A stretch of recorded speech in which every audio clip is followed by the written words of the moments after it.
For staying with us on the news this I earlier told you that the president has announced the passing of the chief of the army staff, Lieutenant General Tarid Abiodun Lagbaja. And for more insight to the death of the lieutenant, the head of Strategy Center for Crisis Communications, Chidi Umeje, joins me on the news. It's good to have you join us on the news at 1. Good afternoon. Thanks for having me. Right, so let's begin with your own perception of who the lieutenant was while he was alive in terms of operation and, he himself as a human. Well, I would like to begin whatever I want to say by, first of all, expressing my heartfelt condolences to his family, to the Nigerian Army family, to the Nigerian Armed Forces, and to entire Nigerians for the loss of this very patriotic Nigerian who had, paid his dues in terms of service to the nation. General Lagbaja is unfortunately we're not saying late General Lagbaja, but that's just the way of the mortal. And I think that this is a man who assumed that position at a time when the country was, confronting, or of course, I was confronting all manner of internal security challenges, ranging from terrorism to insurgency to banditry to kidnappings and violent, all manner of violence, and of course even the attack on maritime assets. So there are so many theaters of operations across the country that this man led his troops to confront. Even before he assumed that position, don't forget that he was the GOC 1 Div. And when he assumed that position, of course, he came from the 2 division in Enugu.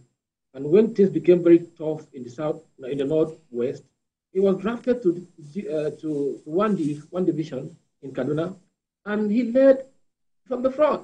He was, the stories were then that this general who was actually in the front fighting those troops, and he was able to accomplish quite a lot in that particular assignment. Then he was made the chief army staff. He made his mark too. So here is a man who, all standard, you can say, is a gallant Nigerian soldier. Right. He has conquered a lot. Even though that the battle is still on, but while he was there, he made his mark positively. So, yeah. All right, so let's talk about if there is a possible impact this will have as regards his position as the Chief of Army Staff before his passing, if it will have any implication on the Nigerian military's operation and possibly morale in that sense. No, I don't think the Nigerian military is a very structured, organization. Of course, he knew that even before he eventually passed, the government, the military had actually taken steps to make sure that there are no vacuum. That was why you saw that we now have the acting Chief of Army Staff, another gallant officer who, who is expected to continue from where, the chief had stopped. So I don't think that his death will, naturally, he was a leader. People will feel that pain that, here was a great commander who had just passed unexpectedly, in action, because, for me, I never knew he was sick. And most soldiers probably would not have the inclination that he was actually sick. All of a sudden, we heard that he was sick and was flown abroad, and now he has passed. So the only thing that will happen is that, within a couple of days, the shock, the natural grief will set in, and then of course things will fall into place. There will be a seamless, transition, and operations will keep on going. Our troops are professional. They will continue from the new commander, talking about the Chief of Army Staff, will definitely make sure that things are moving seamlessly and no room for stagnation. I want to believe that. And yesterday, the president also decorated the acting Chief of Army Staff, like you said, promoted him to lieutenant. Perhaps you will talk to us about what should be his, priority and strategic focus. Well, the priority is to make sure that the momentum is not lost. The priority, as far as I'm concerned, is to make sure that our troops remain focused, eyes on the ball, no distractions. Not give the adversaries any respite, no sanctuary, no mercy. That is what I expected of that gallant infantry officer who is now.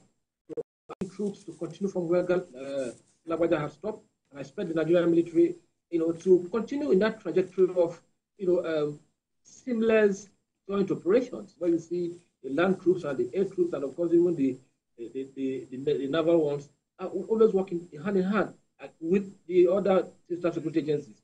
Look, there's nothing to fear about, I want to believe, because, like I said before, this is an organization that is actually very disciplined and professional. So I'm very sure that General Oloyede, the new one, will most definitely carry on, and victory will be ours as a nation. All right, thank you, Chidi, for that. The head of Strategy Center for Crisis Communication, thank you for joining us on the News at 1. Thank you so much. I appreciate the opportunity. Right. And in the meantime, President Bola Tinubu has ordered the rescheduling of the Federal Executive Council meeting till another date to be announced. Initially scheduled for today, the council meeting was postponed in honor of the Lieutenant General Tarid Lagwaja, the Chief of Army Staff, who passed away on Tuesday night. President Tinubu also ordered flags to be flown at half staff nationwide for 7 days in honor of the departed general.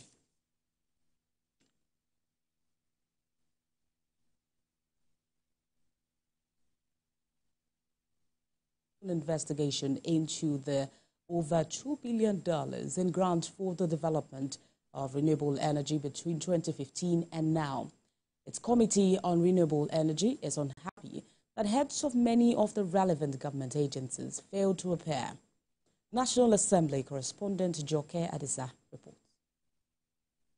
Since 2015, Nigeria has attracted billions of dollars in grants and investments into renewable energy from domestic and international sources. The funds were intended to revolutionize the nation's energy infrastructure.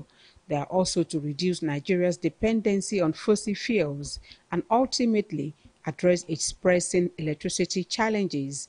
But many years after, access to stable and reliable electricity remains a struggle for many Nigerians. The Committee on Renewable Energy is now probing the utilization of the accrued funds. Any investment, especially one coming from multilateral organizations, is a debt that must be repaid one way or the other. If not by us, the current actors trotting the stage, then certainly by future generations of Nigerians. For the Speaker, the recent power outage in parts of the north is as a result of the failure of the renewable energy project expected to provide a reliable alternative. Today's public hearing is not a witch hunt. It is an opportunity for open dialogue, a means to identify the challenges that hinder our progress and find solutions. The committee raised concerns over the non-appearance of many of those invited, including ministers, while the Energy Commission of Nigeria insists it does not accept grants. The commission is rather an agency responsible for responsibility of strategic planning and entire coordination of energy policies. We've carefully gone through our database, that means the books of the bank. Unfortunately, we did not see any account heading or any transaction that matched the record that was sent to us in your letter. Besides providing regulatory support services, the Alliance will ensure that our partnership with the committee and indeed with other critical stakeholders will ensure enhanced engagement. Leading actors seek the prompt passage of the Renewable Energy Bill into law as the committee gives absentee ministers and heads of relevant agencies a 24-hour timeline to make themselves available. Joke Adisa, TVC News, Abuja. And still in Abuja, the Federal Road Safety Corps says it is collaborating with the National Council on Education to introduce driving as a course in school curriculums to ensure proper and adequate sensitization of youth on the need to abide by road rules and regulations. The Deputy Commercial Training Department, Chidebere Umukota, made this known at a 2-day training workshop for management staff of FRSC held in Abuja. Celestina Area reports. The Federal Road Safety Corps has begun a 2-day training workshop for personnel of its management staff.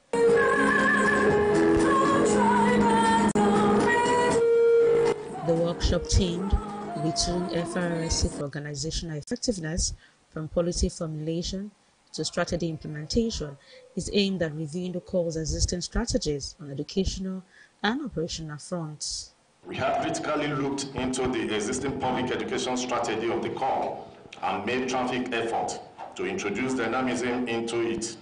Part of the effort brought to the fore is the introduction of mega town hall meetings, motorcades, transit camps, loading bays, and rest areas advocacy campaign. We figured that communication was very key. At the middle level officers, the heads of operation, the patrol leaders who engage, who are at the operational level, they are the people who take decisions in the field. They needed to be equipped. Various area commands have been converted to unit and corridor commands to ensure more patrol officers are on the road, thereby enabling the effective mitigation of road traffic crashes. While the public enlightenment is going to really speak more about speaking out against dangerous and reckless driving, the operations department will be more interested in those nitty-gritty issues on the road, which is the issue of speeding. So part of our strategy for this empowerment campaign is that we're believing management more uptake in terms of resources for fueling. None of us here can testify that he's not a road user, or we are families. So it's a shared responsibility for all of us to see that we come together, we support each other, and reduce road traffic crashes, not only on the general road, but globally. This workshop aims to engage with necessary stakeholders to ensure the implementation of various policies that will help stem the tide to prevalent road traffic crashes and offences. Celestina Area, TVC News, Abuja. Meanwhile, the Chief of Naval Staff, Vice Admiral Emmanuel Ogala, has called for the creation of special court for maritime crimes to hasten justice delivery. The Vice Admiral was speaking at the University of Nigeria, Nsukka, in Enugu State at the Faculty of Social Sciences 2024 Distinguished Annual Public Lecture. He also emphasized the importance of the blue economy to Nigeria, noting that maritime security challenges multiply as Nigeria's population grows and the global supply chain becomes increasingly integrated.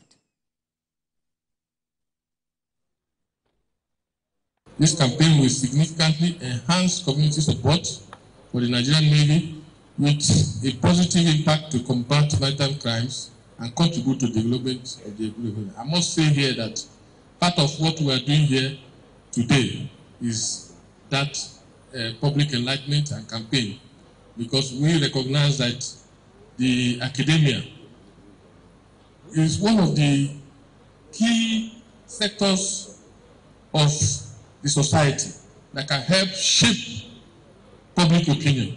The University of Nigeria is proud to host you and to provide this platform to you to share your insights on the Nigerian Navy's role in securing our maritime assets and unlocking the immense potential of our blue economy.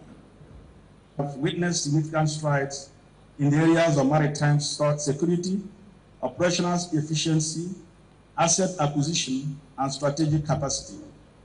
The innovative measures of forward-thinking reforms you have introduced are inspiring, and the nation at large is beginning to see the impact of these efforts in enhancing Nigeria's security and economic well-being.